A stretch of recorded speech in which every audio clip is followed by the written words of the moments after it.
কোন গুনাহগার ফাসিক বান্দাকে কবরের মধ্যে রাখা হয়, কবর তখন বলতে থাকে ওই গুনাহগার বান্দার দিকে তাকায়া, এ নিকৃষ্ট অভিশপ্ত, তোর মতো অভিশপ্ত দুনিয়াতে আর কেউ ছিল না। আমার বুকের উপরে যত মানুষ চলাফেরা করতো তুই ছিলি আমার কাছে সব থেকে নিকৃষ্ট, তোকে আমি সব থেকে বেশি ঘৃণা করতাম, তুই আমার কাছে এসেছিস, আজকে দেখতে পাবি আমার কত ভয়ঙ্কর আচরণ, আমি কত শক্ত হতে পারি, কত দৃঢ় হতে পারি, কত কঠিন হতে পারি, কত ভয়ঙ্কর হতে পারি। ও বান্দা, ও আমার নিকৃষ্ট বন্ধু, তুই আজকে দেখতে পাবি। এরপরে আল্লাহ রসুল বলেন কবর আস্তে আস্তে তার মাটির দুই পাশ এক জায়গা হতে থাকে আর বান্দা ভয়ভীত সন্তুষ্ট হতে থাকে।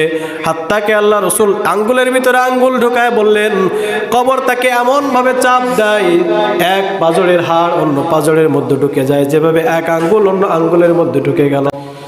আল্লাহ রসুল সাল্লাল্লাহু আলাইহি সাল্লাম বলেন, এ বান্দা, তোমরা যে আজকে হাসতেছো, জানো তোমাদের কবরের প্রথম রাত্রটা কেমন হবে?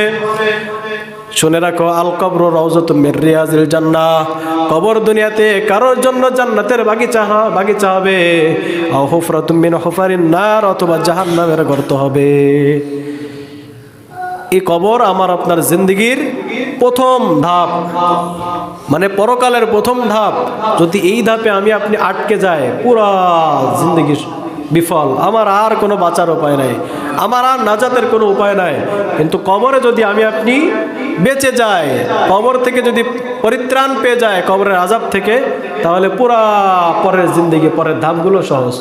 এ কারণে ওসমান গনি রাদিয়াল্লাহু তাআলা আনহু কবর দেখলে কাঁদতে কাঁদতে ওনার দাড়ি বুক ভিজে যেত, প্রশ্ন করতেন, ওগো খলিফাতুল মুসলিমিন, আপনি তো যখন বয়ান করেন, কবরের আলোচনা করেন, তখন তো কাঁদেন না, কিন্তু কবর দেখলে আপনি কেন তো কাঁদেন? খলিফা ওসমান রাদিয়াল্লাহু তাআলা আনহু বলতেন, আমার রসুল বলেছেন আল কবরু রাউযাতুম মির রিয়াজিল জান্নাহ। রসুল সাল্লাল্লাহু আলাইহি সাল্লাম বলেছেন কবর হলো মুমিন বান্দার প্রথম ঘাঁটি। এই ঘাঁটিতে যদি মুমিন বান্দা পার পেয়ে যায়, পরবর্তী সব ঘাঁটি তার জন্য সহজ হয়ে যায়। কিন্তু পক্ষান্তরে মুমিন বান্দা যদি এই ঘাঁটিতে বাধা পড়ে যায়, এই ঘাঁটিতে যদি ঠেক খেয়ে যায়, এই ঘাঁটিতে যদি তার অবস্থা খারাপ হয়ে যায়, পরবর্তী সব ঘাঁটি তার জন্য বন্ধ হয়ে যায়।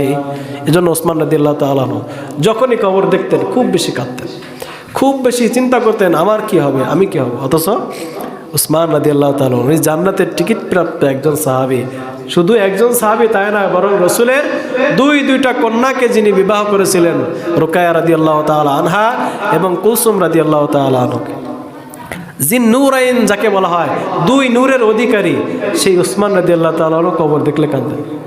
আমার আপনার হাসা দরকার না? কবর দেখলে হাসা দরকার নাকি ক্রন্দন করা দরকার?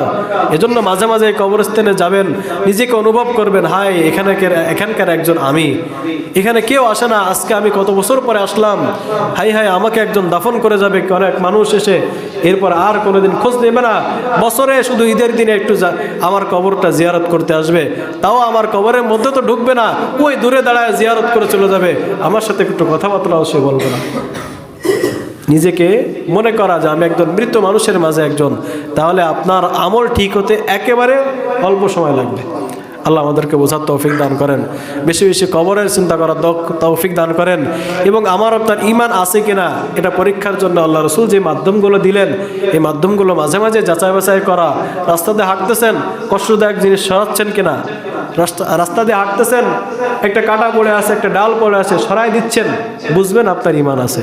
যদি সরাইতে মন না চায়, বুঝবেন আপনার ঈমান গেছে।